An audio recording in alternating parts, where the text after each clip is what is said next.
எங்களுடைய வீட்டு குடும்ப விழா, அதுக்கு அழைப்புதலே தேவையில்லை. சரி பேசிடலாமே அப்படின்னு ஃபோன் பண்ணலாம். கவிதா மேடம் சொன்ன மாதிரி தான்.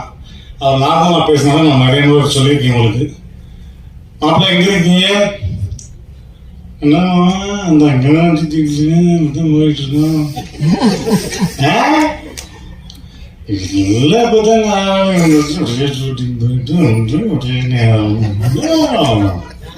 புரிஞ்சிருச்சு மாப்பிள்ள வச்சிருக்கேன். இப்ப இவருக்கு உடம்பு வேற சரியில்லைன்னா சும்மாவே என் வாயை தூக்கி அவர் காதல வைக்கணும். இப்ப என் உடம்பையே தூக்கி அவர் காதல வைக்கணும். ஆனா மாமா காலையில